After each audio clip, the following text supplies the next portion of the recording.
Hello everyone, I am Woodway, an acupuncture herbal medicine researcher. Recently, NBC reported that, for some long COVID patients, acupuncture and other Eastern remedies bring relief that Western medicines have not. This brings hope to patients who have tried all kinds of medical treatments but get no improvement. But not everyone can afford the cost of acupuncture. Today's program introduces to friends who do not have medical insurance and income how to give themselves acupuncture at home to relieve some of the symptoms of long COVID. The target audience of this program is those who are relatively young, have no other underlying diseases, have no income and are struggling with long COVID. After watching this program and receiving acupuncture, there is a certain probability that their symptoms such as dizziness, fatigue, loss of appetite, depression, inability to fall asleep before 3 o'clock, night sweats, palpitations, etc. can be relieved. If they can regain the ability to work, then they may be able to afford the fee for acupuncturist in the future. Before we proceed, it is necessary to emphasize a few points. 1. Only the limbs can be needled. Needling on the trunk, such as the abdomen or back, may pierce the internal organs and cause fatal consequences. 2. After acupuncture, all used needles must be collected and properly disposed of as medical waste. Leaving needles on the body or in the bed may cause fatal consequences to yourself or others. 3. Needle fainting may occur during acupuncture, so it is best to have someone else by your side to assist in removing the needles when necessary. 4. Do not acupuncture when you are drunk, hungry, too tired, too weak, or have a drastic emotional fluctuation. In order to do acupuncture at home, you need to learn 2 things.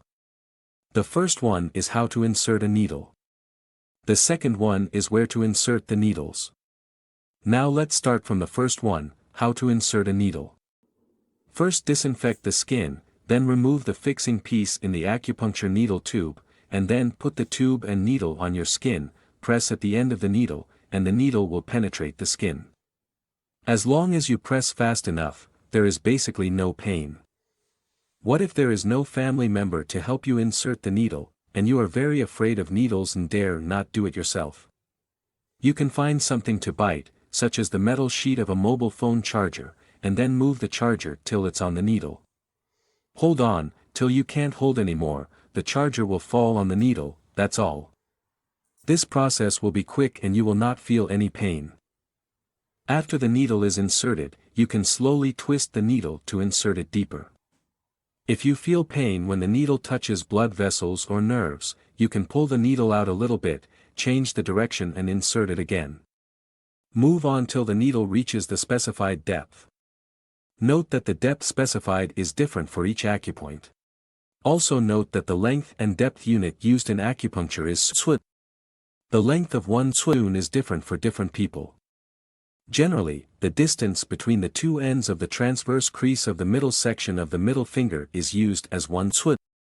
However, sometimes another definition of cui is used to determine the location of acupoints, but we will not use that kind of length definition, so we won't go into details here. After all the needles are inserted, leave them there for 30 to 40 minutes. Then you can remove them. Removing the needle is simple, just pull it out. If you feel pain, you can twist it and then try again. When practicing, pay attention to the resistance when inserting and removing the needle. If there is no resistance, it means that the insertion place may not be accurate enough or the qi is too weak, and the effect may be poor. On the contrary, slight resistance means that the position is correct and the effect will be good. In addition, when taking out a needle, if blood follows, you need not press the hole, but should rather let blood come out to remove blood stasis. The second question is where to insert needles. In acupuncture, we insert needles on acupoints, which are import points in meridians. Because this program deals with long COVID, we mainly introduce the damage to the meridians by COVID-19. Our past measurement results showed that about 30% of all persons had potential hand or foot Shaoyang meridian damage. The existing experience in treating long COVID also shows that the coronavirus mainly damages the lung and hand or foot Shaoyang meridians of a patient. If treatment is not done in time, it will further damage the liver and spleen meridians, or damage the hand or foot Yangming meridian. Since the COVID-19 virus damaged the Shaoyang meridian in most people, and further damaged the liver meridian and spleen meridian, we choose acupoints in these meridians only.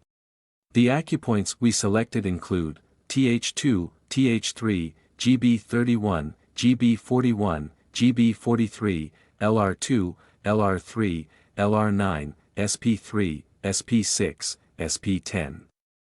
You need not use all of them at the beginning, especially when you do acupuncture by yourself.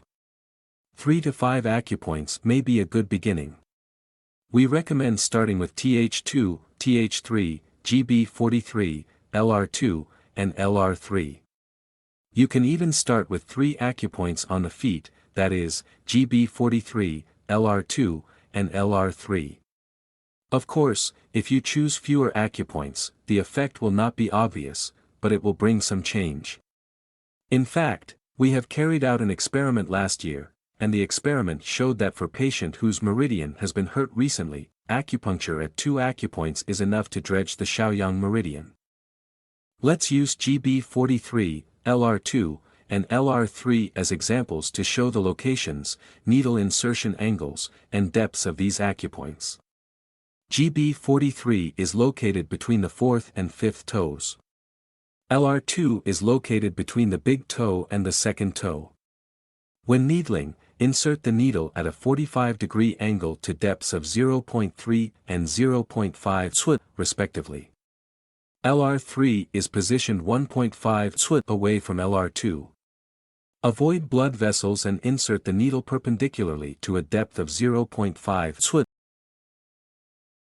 When placing the needle, there is no need to worry about the exact location of the acupoint.